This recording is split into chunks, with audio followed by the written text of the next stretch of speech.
Mesdames et messieurs, bonsoir. Bienvenue au Flash, le traditionnel Conseil des ministres tenu ce mercredi sous la présidence du président Alassane Ouattara a été l'occasion pour l'exécutif ivoirien de faire le point de la mise en œuvre du programme national d'investissement agricole et du plan de lutte contre les grossesses en milieu scolaire. S'agissant du PNIA, plus de 1,2 million d'emplois ont été créés dans le secteur agricole de 2012 à 2015. Quant aux grossesses en milieu scolaire, ce phénomène a connu une baisse de 25% sur les 2 dernières années grâce au plan de lutte engagé par le gouvernement.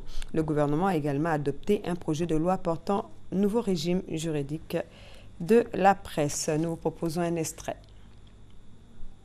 La communication, le Conseil a adopté un projet de loi portant régime juridique de la presse. Ce projet vise à adapter le cadre juridique de la presse aux exigences actuelles liées à l'évolution du secteur. Il prend en particulier en compte les nouveaux médias, notamment ceux utilisant les technologies de l'information et de la communication, la diffusion par Internet, les réseaux téléphoniques, etc. Ce nouveau dispositif, par ailleurs, assouplit les conditions de création de l'entreprise de presse en Côte d'Ivoire et renforce la liberté de presse dans notre pays. Il exclut notamment la peine d'emprisonnement pour des faits qualifiés de délit de presse. Il prévoit notamment l'exclusion de la garde à vue et il prévoit également l'exclusion de la détention préventive quand il s'agit, je le précise bien, de délit de presse. Le Premier ministre Daniel Kablan-Duncan a procédé à la pose de la première pierre du poste électrique d'Akupé-Zedji. Ce poste important est destiné à l'alimentation électrique de la nouvelle zone industrielle de PK24. Les travaux de construction de cette infrastructure de base, démarrés en octobre 2015, devront prendre fin au dernier trimestre de l'année 2016. Arrivé d'exil il y a un mois, l'ex-ministre Bertin Kadé et l'ancien sous-directeur de la garde côtière, Kakou Brou, ont reçu cet après-midi leur arrêté de réintégration dans la fonction publique.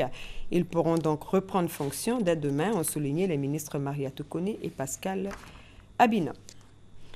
Et puis à l'étranger, journée de vote en Afrique du Sud avec un scrutin municipal.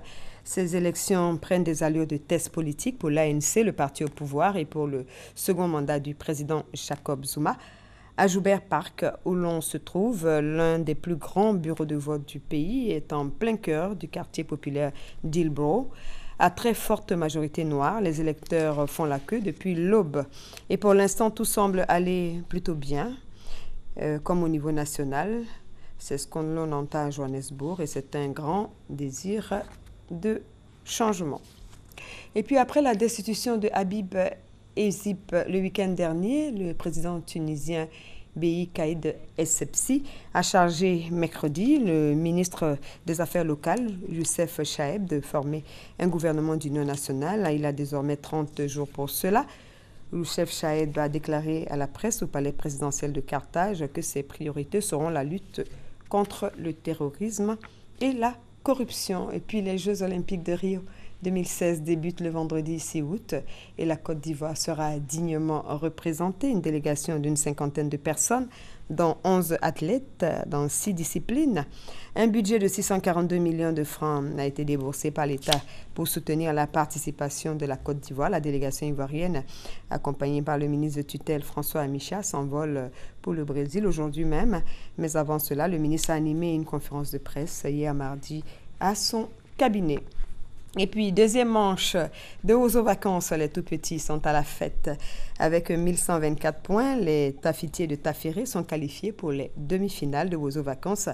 Rendez-vous pour la troisième manche avec Naomi, Yolande Kwadjo, Maméry Diomandé. Et ce sera mercredi prochain au Palais de la Culture de Trècheville. On se retrouve à 20h.